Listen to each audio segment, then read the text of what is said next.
things can you do as governor to try to get that bill through the legislature next year in an election year? We are definitely working with, starting our work with legislators right now and in our office to craft our legislative agenda. Expanding freedoms of Arizonans is certainly on that agenda, including access to contraception. I think we are on the side of Arizonans on this issue. And in an election year, I think legislators on both sides of the aisle would be wise to pay heed to that. You mentioned that it's an election year, and you all mentioned the one-year anniversary of the Dobbs decision. Everyone is expecting some kind of ballot measure on abortion rights out here next year. Is that something you're working on, and have you had any conversations with people either here in Arizona or at the national level about launching a ballot measure out here in Arizona for abortion rights? We've certainly been at the table with folks that are looking at a ballot measure. Can you say who you've been at the table with? Not at this time. Do you have any, is there any kind of timeline on when you expect that to launch? I think other folks might be able to speak better to that. I don't know if that's something you want to. There is an effort at this time working on polling and information that would make it a successful ballot measure, and the group has not yet gone public with that information and will shortly.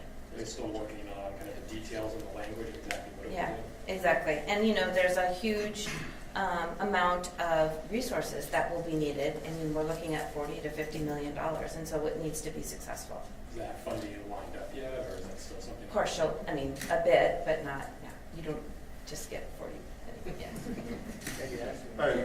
Okay, right here, this is for the governor or the representative, but Representative, you said, you know, if your Republican colleagues aren't in favor of this, you'd like them to be on the record saying that. I mean, how much is this really about getting this measure that probably is not going to be popular among the Republican lawmakers passed versus making that point publicly?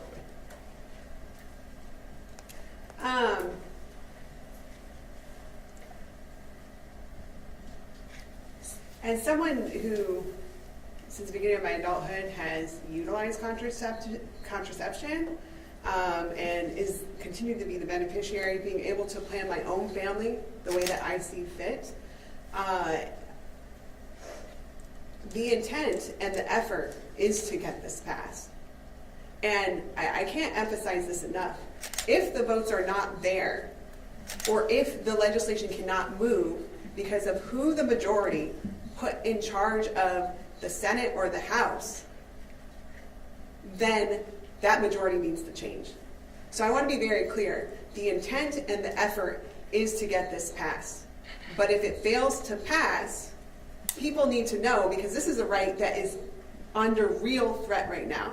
What I am talking about of the law that the legislature passed 2 years ago to enshrine cellular rights in utero at conception currently places Arizona as one of the states where birth control can just be under extreme legal jeopardy at the snap of a court if they lift that injunction. So we are in a crisis right now. This is an emergency. Arizonans right now have the right to know and have the right to have the peace of mind that when they go to bed, their contraception will still be available to them when they wake up in the morning and they carry on with their lives, with their careers, with their families, etc. So, you know, this is personal to me, but it's also very personal to every single family in my district, given that virtually every single family in Arizona uses some form of birth control. Okay. Hi, this is for Representative Salman as well. In terms of introducing this legislation and the timing of it, obviously the Dobbs anniversary is coming up, it's upon us, but the legislative session is also winding down. Why introduce it now? Why talk about it now? We were hopeful, and we continue to support efforts by Washington, D.C., by Congress to get this to the president's desk. Ideally and ultimately, again, it should not matter what state you live in. It should not matter what zip code you reside in. There are human rights that are fundamental regardless of that. And so that would protect the entire country, including Arizona. But this is the second year in which every single Republican in D.C. lawmaker has blocked the right to birth control, contraception. And so we can no longer wait here in Arizona. The threats are very real that we're facing in the courts, and the action, the time for action is now. As you mentioned, this legislative session is winding down. which is why the legislation will be introduced at the beginning of next legislative session. So if you're introducing it at the beginning of next legislative session, is the purpose of talking about it now just to raise awareness? Like, can you speak specifically to the intent there? Yeah, thank you. It lines up with the anniversary of the falling of Roe. And in that opinion, when you read Justice Clarence Thomas's concurring opinion, he specifically, let me make sure I get the name of the court cases, but he specifically takes swipe at Griswold, Lawrence, and Obergefell, which protect birth control and many other rights that support Arizona families. And so I think that piece is lost when we're talking about the fall of Roe. But given that Arizona is a state where my conservative colleagues have already been pretty hostile towards contraception, people deserve to know. Thank you. Right here. Yeah, I have one more follow-up for the governor. When you're looking at, you're trying to get this legislation through next year, you're looking at setting up a referendum to enshrine the rights of women have access to abortions. Is it your hope, is it your design that you can use next year's election as a referendum on abortion rights to get control of the legislature that you desperately want to try to get your agenda through? Is that the goal here? My agenda is to protect the rights and freedoms of Arizonans. And I think this legislation, a ballot measure to protect abortion rights, is in line with that. That's my focus. And in an election year, voters will have the ability to reinforce that or not. And my agenda is to put forward measures that protect the rights and freedoms of Arizonans. Amen. Yeah. Any others? To that point, of course, you let me know earlier this year that you were basically waging war against the Republicans, and you wanted to make an effort to get more Democrats in office. So how is that going? I mean, I'm certainly focused on building governing majorities in the legislature. The fact that I've vetoed 143 bills so far this year underscores the need for that. We have a lot of work to do to move forward an agenda that's going to put Arizona on the right path into the future. And it involves passing good legislation, not just vetoing bad legislation. And that's what I'm focused on. And we're continuing to work to recruit candidates across the board and build those majorities that will help us govern in the state. Right there. Will Arizona mirror Nevada's right to Contraception Act that ultimately ended up getting vetoed? I can just. The drafting hasn't begun, so we don't have more specifics besides the by the national legislation. Right here. Yeah, do you have any indication that some Republicans might support access to contraception?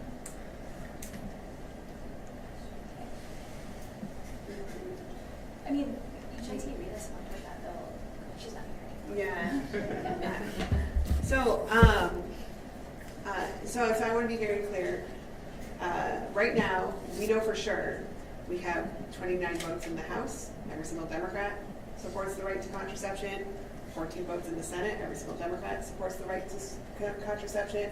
And this is the first time in a very long time that we have a governor that unequivocally supports the right to contraception. I think that there is a possibility that some of my colleagues across the aisle also support this right. But as you see with other critical issues in the state, such as Prop 400, the list can go on, the obstacle is majority leadership. And the obstacle is on an issue like birth control, whether or not they are willing to do what is necessary to caucus and align with the votes that are already there to get the majority and get it over the finish line. It's been done in the past on other issues, and given the crisis that we are in when it comes to access to reproductive health care, including birth control, they have a choice and they have an opportunity to do that with this legislation. Ultimately, the onus and the choice is there because I believe the votes are there, but it is to be determined whether or not they will go against their leadership. All right, we have like time for 2 more questions, I think, right there. You say you believe the votes are there, so have you had any conversations with any Republicans in the House or Senate that they would be willing to entertain anything like this or support it? Have there been any conversations with any of them prior to this press conference?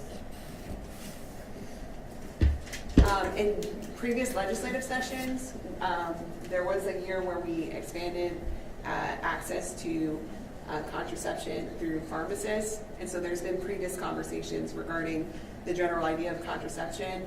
As we're crafting the legislation, we'll go into deeper conversations to see what additional support there is for this. Does that mean that this year there haven't been any conversations with GOP lawmakers about this? This year, no, we're going to craft the legislation and then bring them in.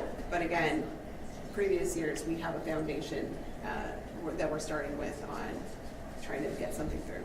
Is there anyone that you'll utilize to get this through? Any Republican lawmakers that you'll try to utilize To be determined.